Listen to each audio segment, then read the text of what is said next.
Good morning, everybody, and welcome to the Digital Success Hot Seat. Leanne Cohen's here, Digital Success Catalyst and owner of Marketing Leap. And as you would know if you've been watching these for a while, the whole purpose of this interview series is to showcase different business owners in a range of different industries, different markets, who have taken to the online space and started growing and developing their businesses in the online space. And the reason that I did this and started this is because I got sick and tired of so many gurus out there telling you that all you need to do is this one funnel or this one thing and you're going to earn six figures, because it doesn't happen that way. And if you followed this series, you'll notice that a lot of the people that I speak with have been running a business for a few years before they started getting traction and the way things actually work. So today I am really excited to bring on board a very dear friend of mine who herself has been through a couple of different business personas, has actually had a very interesting 2020 on top of everything that we are going through globally. Welcome, Mel. Thank you so much for joining me today. How are you? I'm fabulous, thank you. I'm excited to talk my techie nerdy background. Yeah, because a lot of people wouldn't realize, because you're out there in the quantum healing realm and the spiritual realm and all of that sort of thing. They don't realize actually how techie and nerdy you are. And I know we've had some really fun conversations about this whole side. So maybe just for the people that don't know you, maybe just share a little bit about yourself and your business and a couple of the different changes that you've made to get where you are now. Okay, so I'm ex-corporate. So context for your viewers are, I was always the one in the change management team who took on board the software implementations. SAP, some people may know that hideous acronym from their corporate days. I was the one who helped with the project management rollout and the cultural change stuff around SAP implementations. So back end, as it's known, is actually a little bit of my jam.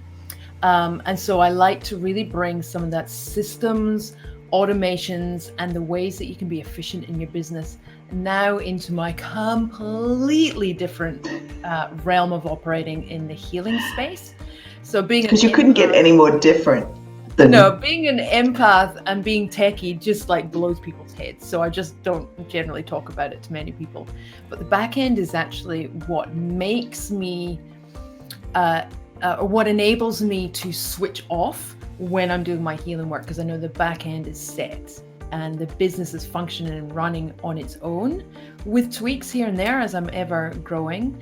But that history and very practical application of running a business is what makes it efficient and allows me to just truly tune in to my gifts and talents when I'm with a client. So as I mentioned earlier, you've sort of gone through a couple of different changes. So when we first met, you were a coach to men, a relationship coach to men.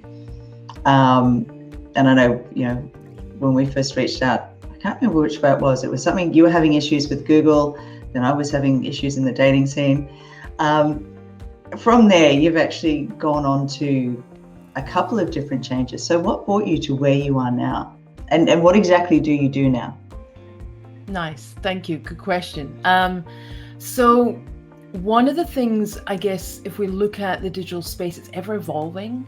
So it can be a simple reference or connection analogy of what started with maybe Facebook groups 10 years ago isn't what Facebook groups are doing now. So it's evolving, although the context is still similar. So likewise, I started in the dating space as a dating consultant and coach to men.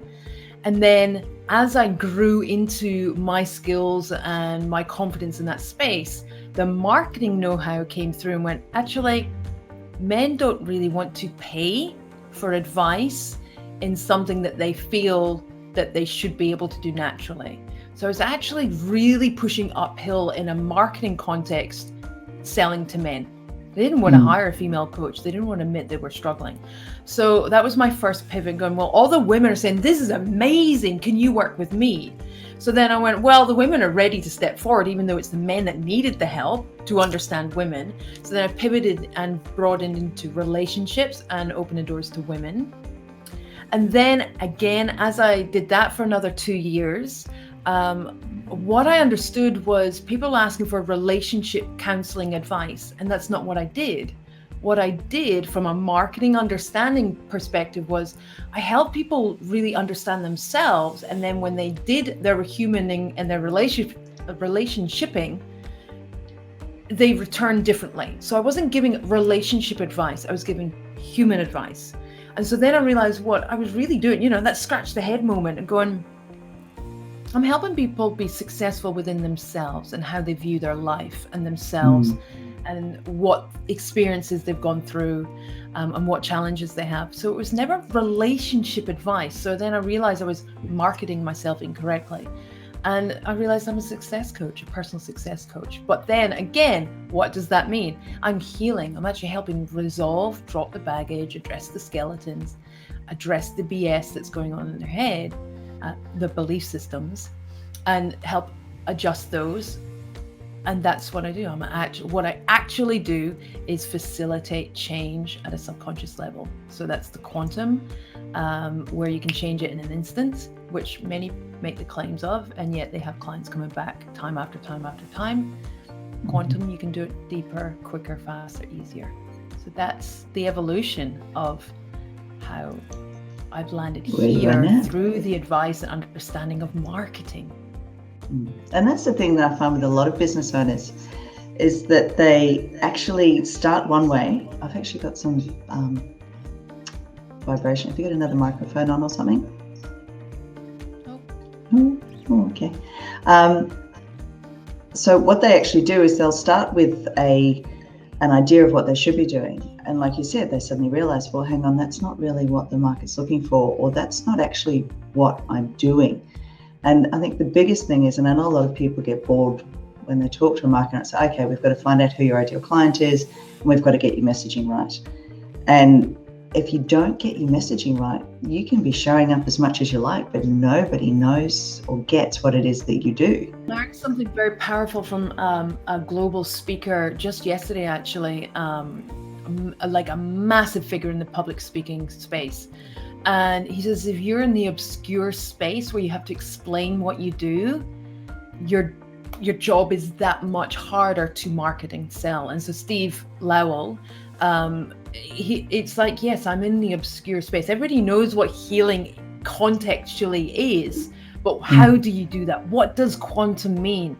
That's the obscurity, and going, I've got to find an easy way to market and explain what I do so that people go, I don't know how you're going to do that, but I get what you do. That's so true.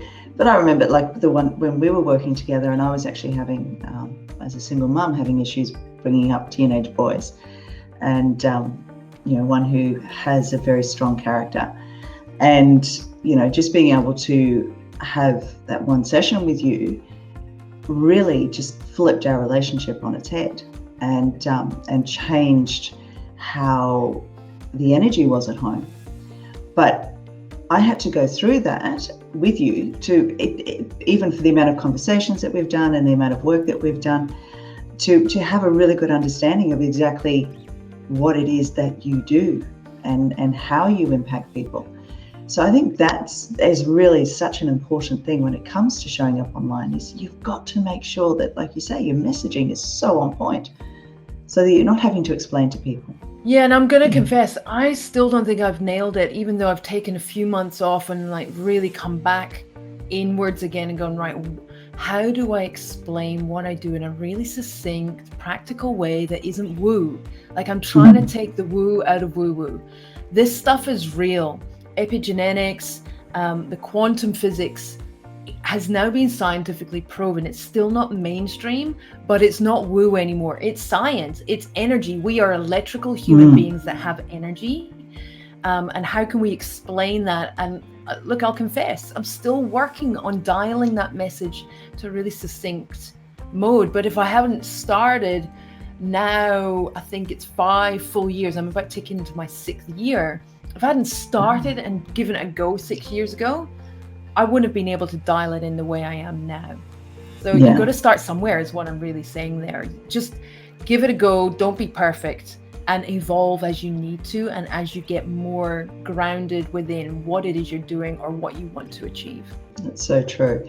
So looking at that with your messaging, what are 3 main challenges that you would say when it comes to growing a business? So to be completely honest and vulnerable, I think the first one was belief that I could make a living from something that was outside of a job. I use quoted marks a lot because a lot of what I do is challenge norms. So that's where the quote marks come in. And so I had a lot of belief that a lot of disbelief that I could really use my talents and gifts. And I'm pushing the word gifts out of my vocabulary because they're not gifts. I don't want to give my talents away for free. These are honed skills that are naturally innate to me, just as somebody else is a natural leader. They don't give their gifts away for free. They don't be a fantastic CEO for free because they are talented at a certain set of skills. So the first challenge was really knowing my worth and believing that I could make a living off something that came naturally to me. That was the first challenge. And that is just something you have to go through and do and experience and believe and build your confidence upon. And of course, that's something with a mindset thing I can help because I've been through it. And also I know how I can switch and reframe the bullshit that we're telling ourselves. So the first is self-confidence and belief. The second probably is the automation and getting your head around what all the marketing, and it's a massive umbrella. There's so much to marketing. So getting myself used to wearing the different hats as I needed to. And that's from the financial systems. I still don't like doing them. Even though, again, background, that was what I used to have to do, was all the expenses and the finance systems. So understanding that they're all necessary to some degree. Some might only need a little thing, right? You just need to be able to raise an invoice. You can do that in Word. You don't need a system.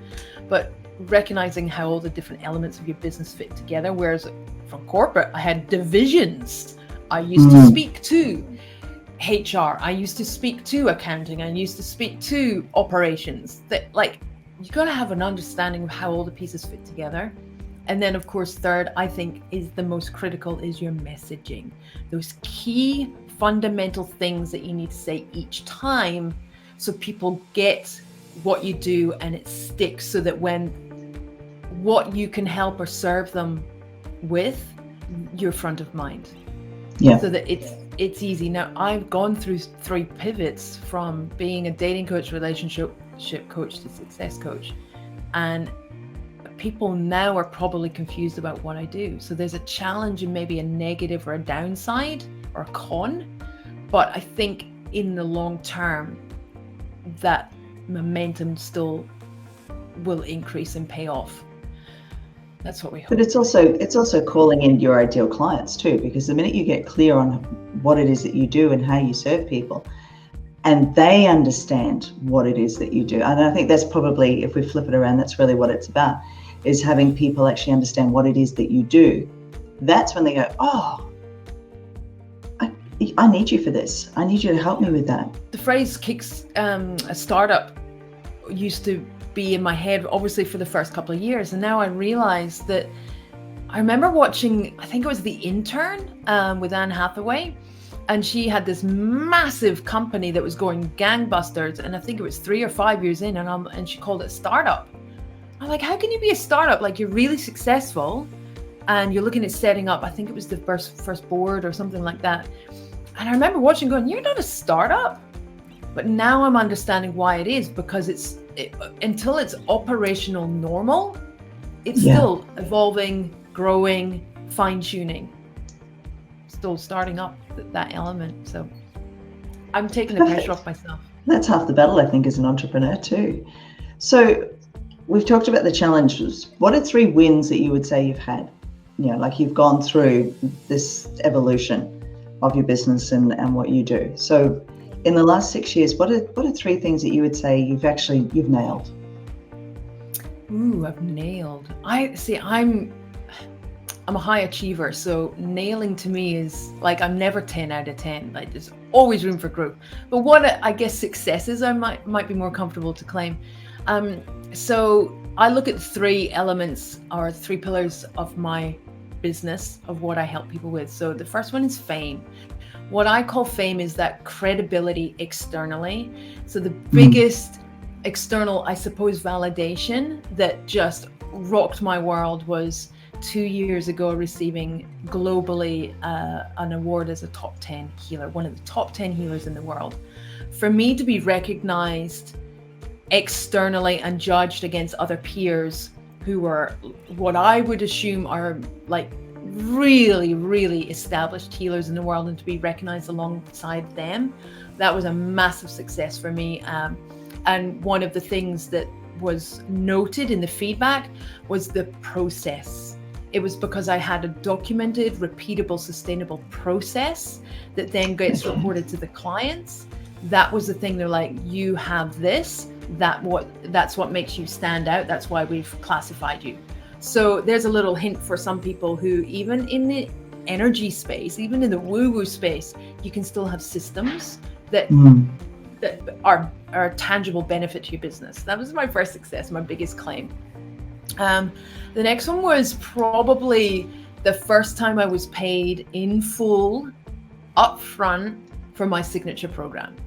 So to get that cash injection right up front, somebody believed and had the money. And so then it showed me that there are people out there with the abundance of money to pay for you to fix the problem that they have. That was a massive one a couple of years ago. Of going, not only did they not question the price tag, they're just like, yeah, here's my credit card, I want to pay up front. That again, that fortune of belief in what you're doing goes a long way. And then the last one I call freedom is the fulfillment I get. I didn't know I would be this fucking happy serving others. Like, to be really, really heart, soul bursting out of my chest sometimes of the work that I get the privilege of witnessing. That freedom of using my talents to make an income and live a lifestyle, that's been a massive, I've come home, this is what I'm here on earth to do. That's been pretty freaking cool. So those are my 3, I guess, areas of success that whenever the days are challenging, whenever something goes wrong, they're the things going, no, this is just one day, but there are many, many more successes to come. And that's a big thing too. I mean, most people go into a business because they have a passion for something or they have a desire to do something. But I think the second point that you mentioned really touches on something very important, is that belief of self-worth, that somebody's actually going to pay you what you're worth to actually, for your services.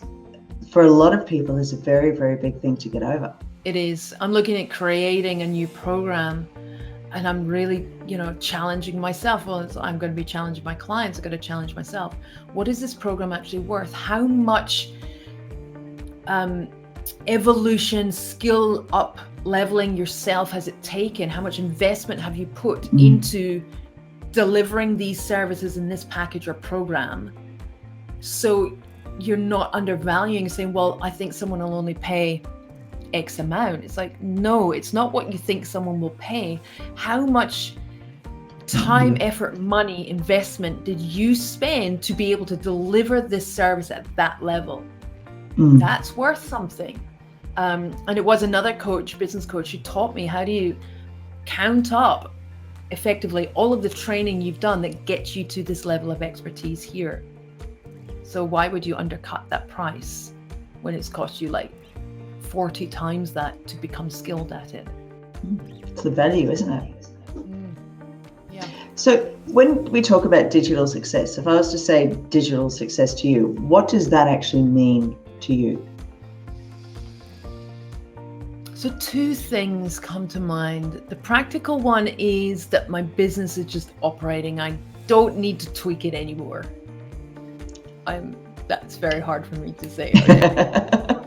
But knowing that if somebody books, my number one thing for me is my booking system. And I've gone through a few, and I've landed on one that has the most flexibility and functionality and integrations with other systems. For me, that's digital success, where the systems work without me needing to do anything. The other is from a practical operational perspective of not quite making money while you sleep, but that digital element. So my audios and things that people are purchasing digitally, online products that they are selling, and it's set up and people get it and they're buying it. That's another element of digital success for me. And I think that's the benefit of the online space, isn't it? It's the fact that you're not having to do it face to face. You can do everything online, which is great. So given everything that you've been through and everything that you've done, and I know there's been quite a few systems that you've trialed and you've played with, and what are 2 to 3 tips that you would give to someone that was starting out, that came to you and said, look, I've got this passion and this drive to do this? What are 2 to 3 tips that you would give them when it comes to actually showing up online and building a business online? I'm not sure what order these are going to be in. I'm just going to go with my intuition and what comes up first. And the first is your messaging. Really understand, like I've said multiple times, understanding what it is you do and how to communicate that, which is called marketing. So people go, hell yes, I need that. Not I want it, I need that. Yeah. If you can nail that, everything else flows. So that's the first thing. Second thing would be definitely, in whatever financial capacity you can, get external help, because we don't know what we don't know. Whether that's a business coach, whether that's an ads specialist, whether that's a mindset coach, we all need, and I have had multiple in different areas of my business helping me externally with the blocks or the challenges, whether that's a technical, whether it's a practical or a personal. We need external support, whether that's a mastermind, whether it's a free face group challenge, doesn't matter what financial point it is, but also be very choosy with who you work with. How do you be choosy? Really follow up the referral, the recommendations. Have a conversation with someone else. Don't just take the reviews online, because the truth is we're only going to post the good ones. We're only going to ask the clients who've had a positive experience. We're not going to go to somebody who sacked us and said, hey, can you give me a review now? I'm going to put that up. We're only going to use the good stuff. So the behind the scenes conversations, especially if it's chunky money, have a conversation with someone who has used them before. Now I'm looking a lot overseas. So I look at the names of people who are on those, this is a review. Then I will reference or stalk that person and say, who are they? What are they doing? Are they showing up in a way that I want to be showing up? Have they got the results that I want? Not what they're saying was amazing. So how you do that reference checking of your coaches or consultants, you're responsible for the investment choices you make.